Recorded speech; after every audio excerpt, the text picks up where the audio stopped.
Well, I have to say that I envy Pastor Jeff a little bit. You know, he gets up on Sunday mornings and he goes, "Good morning," and 100 people go, "Good morning," and it's kind of the best icebreaker in the world. So I figure if I do it tonight, it's a really bad idea. It's nowhere near morning. What God is teaching me, two things most recently, prayer and patience. My prayer ritual used to be really, really corny.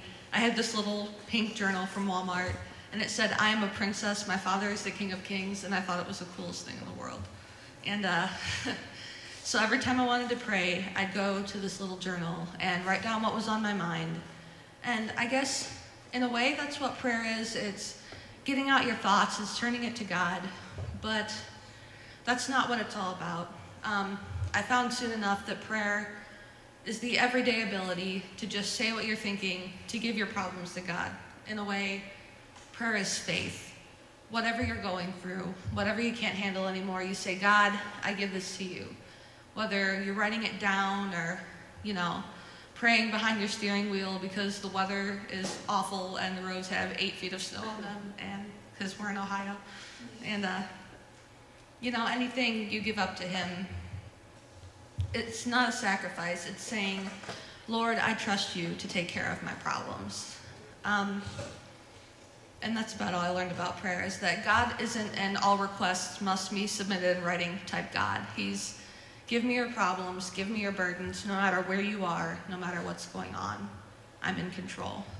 I learned a lot about patience since I went to school. And what I found was, don't ask God to teach you to be patient unless you're ready, because He will. And He'll do it over, and He'll convict your heart over and over, and He'll teach you adamantly about how to be patient. In my case, it was through a couple of roommates I had. First one, she was kind of strange. She honestly believed that she was being followed around by the spirit of a 6-foot-tall Native American named Little Bird. And apparently he stayed in our room and liked to move furniture and change the temperature. And I don't know, she claims he followed me home on Christmas break. I don't know, she's obviously not the brightest person I've ever met. So we roomed together from August to probably the end of November before I finally said, "I can't do this." I prayed about it and I said, "God, what can I do? I need patience." So I got it.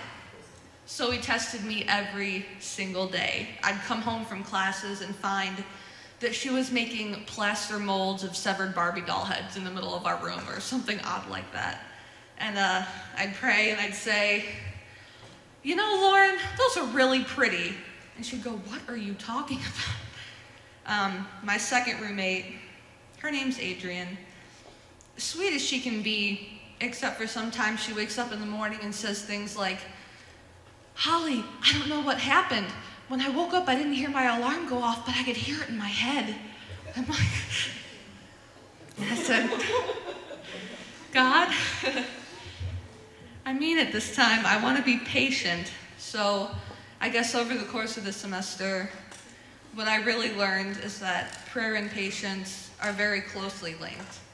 If you can't deal with a situation, if you have a roommate who's completely out of control or who thinks she sees large Indian men, you got to pray about it. You got to say, "God, teach me how to love this person. Teach me how to be better so that they can view me as a beacon of you, so that they don't view me as your standard college student who's too worried about test scores and graduation requirements to think about the people that they're around.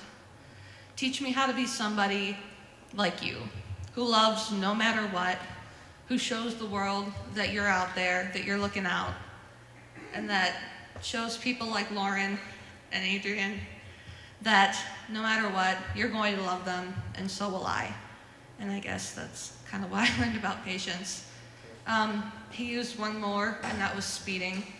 I'm a very, very, very impatient person when it comes to driving behind other people. So I'll go like 95 to get around them on these little highways at night where there's absolutely nobody.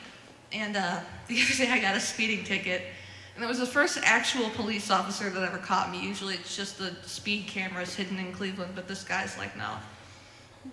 So $170 speeding tickets are another way God will test your patience. He says, slow down, you're not in that big a hurry. Give it to me, I'll take your anxiety, and I'll teach you patience if you really want to learn. And I think that's what God's teaching me.